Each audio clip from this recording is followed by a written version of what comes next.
એના આત્માને શાંતિ મળે એના માટે આપણે ભગવાનના 5 નામ તો બધા બેઠા બેઠા એના આત્માને શાંતિ મળે. તમને જે ભગવાનનું નામ આવડે આ એના માટે ભેગા છે. આ ડાયરો નથી. શું એના વરણની હોય. કારણ કે આ કેટલા દિવસ છે?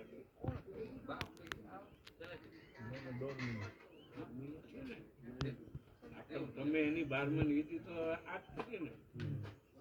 જેથી આપણે એને 12મા નિમિત્તે પિંડદાન કરવી તેથી એ આપણામાં જાય.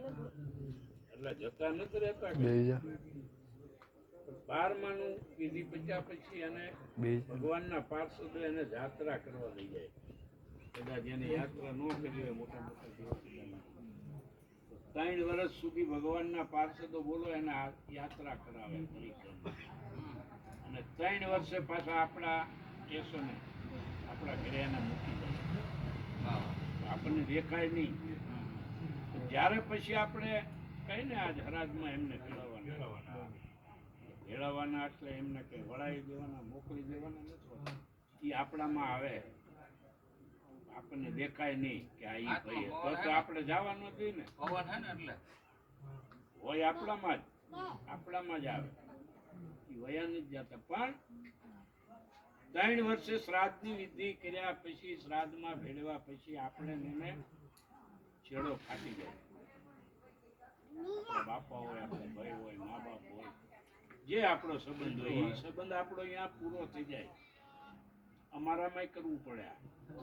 અમારા બ્રાહ્મણોને અમારે તત્વની વિદ્યા એક માણસ એટલે આ માર્ગે બધાને જવાનું છે. પણ એ કઈ વયા નથી જતા. આપણામાં જ હોય. પણ મેં કીધું એમ આપણને દેખાય નહીં.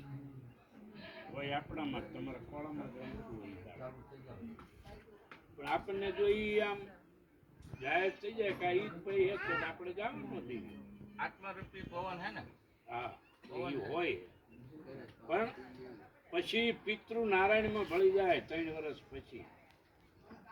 પછી આપણી મનુષ્યોનીમાં નથી રહેતા. પિતૃઓનીમાં થઈ જાય. પછી એનું પૂજન થાય. એ પિતૃ નારાયણ કહેવાય. પિતૃ કામ કરે એવું એકે ન કરે. પિતૃ કોઈ પૈસા ન આપે. એ તમને કહી દઉં. એની પાસે પૈસા મગાય નહીં. તો એની પાસે હું મગાય? આપણી વંશ પરંપરાગત ચાલુ રાખે. કારણ કે આપણે અહીંયા પુત્ર ન હોય તો પુત્રની પ્રાપ્તિ એ કરાવે. પિતૃ કરાવે.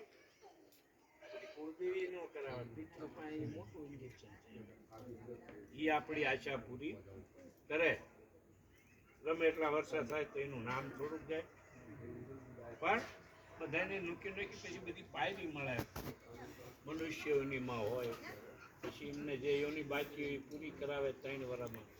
અને પછી છેલ્લે પિતૃ નારાયણમાં ભળે. પછી આપણા પિતૃ સ્વરૂપી બની જાય.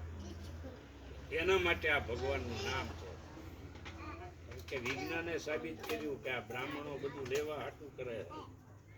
અમારી વાંહે પડી ગયા. એ જેને સાબિત કર્યું ને એના ઘરે જ કરવું પડ્યું કે આપણે બધું સાચું હોય. 12 દિવસ જાતા નથી. બે 5 ભજન નામ ના જાઓ.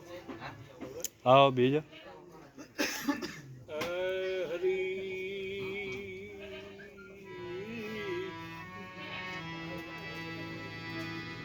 સદગુરુ ગુણપતિ ને શારદા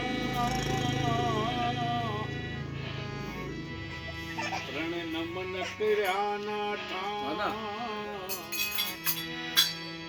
ચરણ ગયે સુખ આપશે વો તો પૂરે હૃદય